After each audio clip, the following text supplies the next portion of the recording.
Et en fait, ce que je regrette un tout petit peu, c'est que vous m'ayez pas donné l'opportunité, moi aussi, de jouer avec un truc comme ça, parce que si vous m'aviez demandé gentiment, plutôt que de me tirer au hasard, eh ben, je vous assure, je vous aurais fait une conférence, j'en aurais fait un talk, j'aurais fait un truc, j'aurais fait une conférence, ça sera appelé « Les solutions ». Hein, je vous aurais fait une conférence qui s'appellerait « Les solutions » par le professeur Sébastien Chambre. Bon, eh ben je vais vous faire une conférence qui s'appelle « Les solutions » par le professeur Sébastien Chambre. Alors le professeur Sébastien Chambre, c'est un petit abus et vous m'en excuserez. C'est simplement que je me suis dit que si je voulais que les personnes intelligentes dans la salle m'écoutent, il fallait que je triche un petit peu sur ma condition. Et donc là, je me suis posé la question en me disant, est-ce qu'il faut mettre une photo? Parce qu'on a dit qu'il ne faut pas faire de PowerPoint et de présentation quand on va à TEDx. Et en regardant ma conférence, vous allez comprendre pourquoi. Et en fait, au départ, je me suis dit, ça se trouve, il faut se présenter. Donc je me suis dit, je vais mettre une photo. Alors je vais mettre une photo, oui, mais quelle photo? Et je me suis dit, je vais mettre une photo de moi. C'est pas original, mais c'est ce qui me représente le plus. Puis à côté, mon titre, professeur des universités. Là, ça pète. Parce que je pense que ça joue vachement, en fait.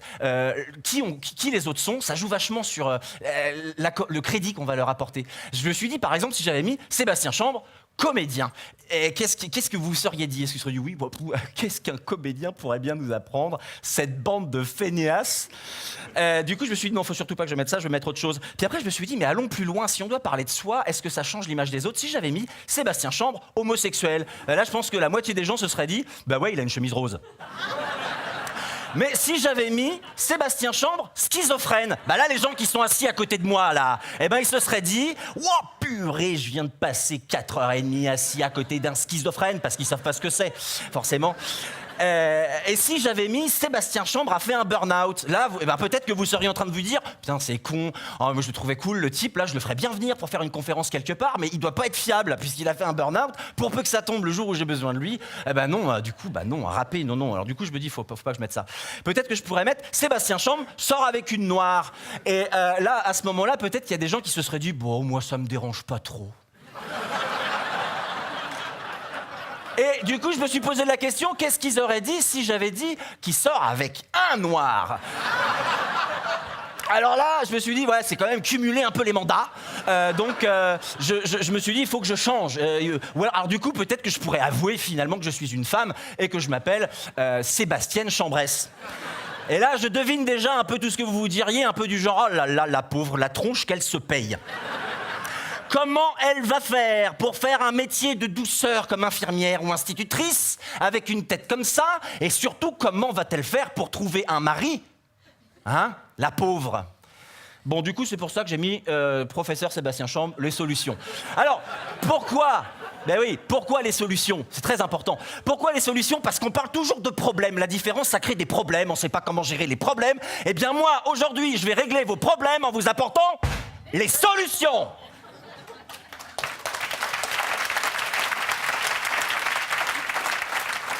Alors, les solutions, c'est une conférence assez courte qui va avoir en gros 3 parties. La première partie, on va parler de quoi, qu'est-ce qu'on peut faire. La deuxième partie, on va parler de qu'est-ce que quoi qu'on va faire pour qui. Et enfin, en troisième partie, comment, qu'est-ce qu'on doit le faire. Et je vous dis tout de suite que peut-être vous vous êtes posé la question de pourquoi, qu'est-ce qu'on va le faire pour qui. Mais ça, c'est pas intéressant. L'important, c'est d'agir. Il faut le faire maintenant.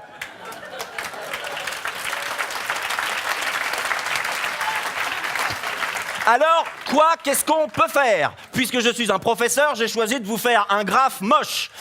Sur ce graphe moche, vous verrez 2 axes. Le premier axe, nous allons regarder le niveau de dangerosité des solutions. Est-ce qu'elles sont dangereuses ou pas? Et sur un deuxième axe, la difficulté à mettre en œuvre ces solutions.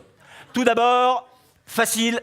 Non, difficile à mettre en œuvre, mais pas dangereux. Les avancées scientifiques sont fabuleuses. C'est ce qui nous permet de savoir que le cerveau de la femme et le cerveau de l'homme, ils sont strictement identiques, et que c'est une question de plastique, et qu'en fait c'est une question d'éducation, et que si, mesdames, vous ne savez pas faire de créneau, ce n'est pas parce que vous n'avez pas la vision de l'espace, parce que tout ça, c'est des conneries. C'est également grâce aux avancées scientifiques qu'on sait que l'autisme est génétique, et que vous n'avez rien à voir, mesdames. Vous n'êtes pas coupables, parce ce qu'on racontait la psychanalyse pendant des années. Après ces avancées scientifiques, vous pouvez y aller, hein, vous savez. Merci. Les avancées scientifiques, c'est dur à mettre en œuvre, mais quelque chose de facile à mettre en œuvre. L'éducation, la formation, l'information, parce qu'il suffit d'en parler, c'est simplement parce qu'on ne sait pas ce que c'est, qu'on en a peur et qu'on se comporte comme des connards. Alors qu'il suffit de poser des questions et d'expliquer aux gens qu'on est tous super cool, des fois. Et puis bien sûr, un autre truc, c'est tout ce qu'on n'a pas encore inventé et qu'on n'a pas encore pensé, et qu'il faut toujours se laisser un peu de place pour l'amélioration des choses. Alors tout ceci, c'est bien beau, vous me direz, parce que ça, c'est écrasé par le FGC. Le FGC qui prend... Alors, le FGC, j'ai pas pu le mettre à l'échelle parce que j'avais pas assez de place. Disons que si j'avais dû mettre le FGC à l'échelle, il faut imaginer que les autres carrés ont la bonne taille, mais le FGC fait à peu près la taille de la France. Alors, qu'est-ce que le FGC, me direz-vous? Eh bien, c'est le facteur gros connard. Car, il faut le savoir, la connerie est la ressource la mieux distribuée sur la planète.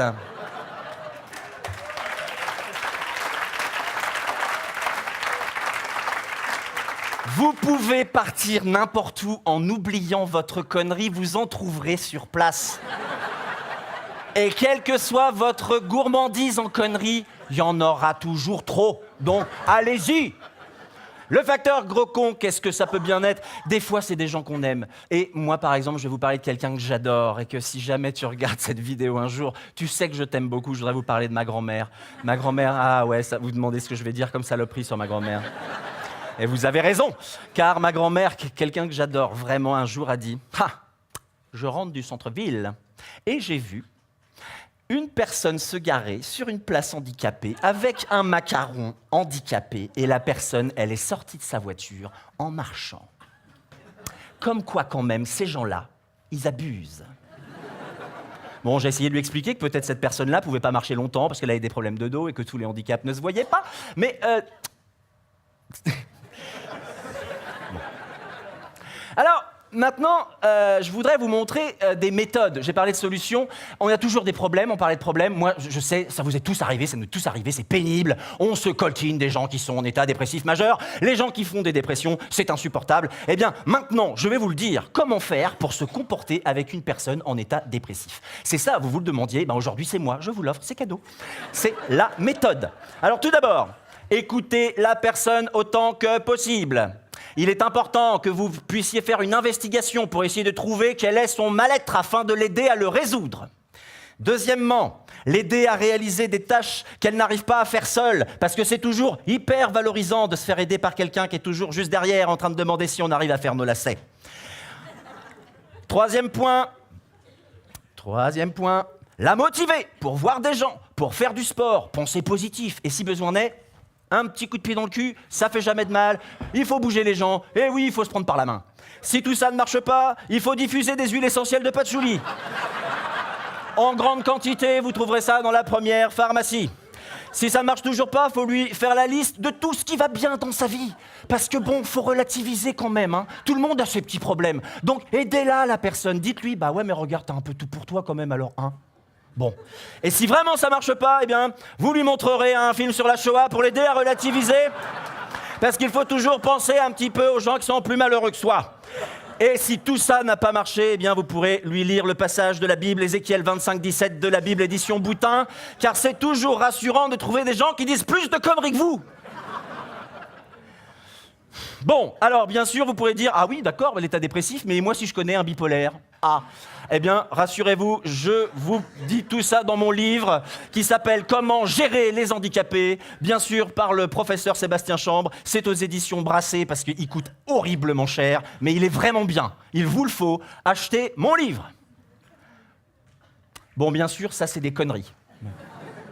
C'est des conneries, mais pourquoi je vous dis ça? Parce qu'effectivement, je suis comédien et que je joue dans un spectacle qui s'appelle Tous pareils, tous différents, et où on essaie de changer le regard des gens sur les personnes en situation de handicap, parce qu'on est tous concernés. Et que, en fait, ça, c'est ce qu'on nous demande quand on va faire le spectacle. On dit, est-ce qu'à la fin, vous nous donnerez un petit fascicule où on nous explique comment se comporter avec les différentes pathologies? C'est-à-dire que ce n'est pas des personnes. Hein.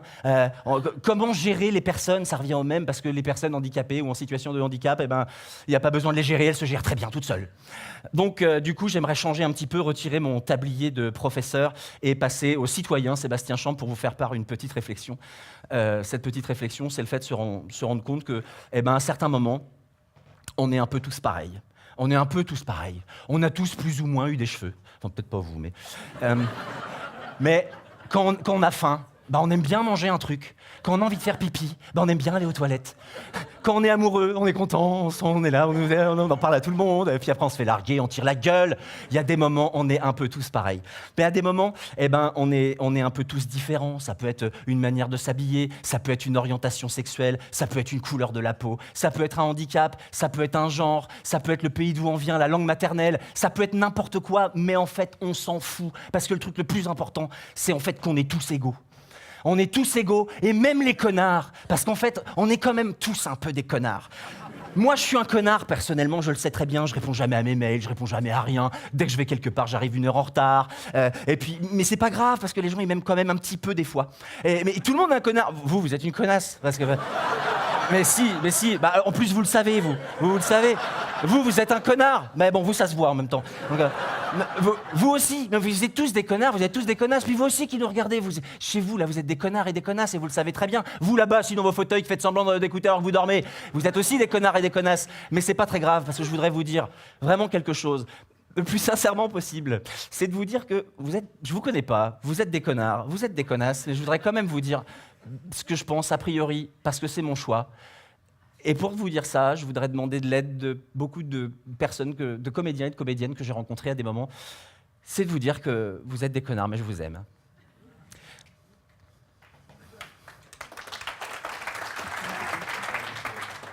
Ich liebe dich. Ich liebe dich. Ich liebe dich. Minä rakastan sinua. Kocham cię. Jag älskar er. Ik zie u graag. أنا أوعدك أتخم. بحبك. I love you. I love you. I love you. I love you. You know what? I love you. I love you. I love you.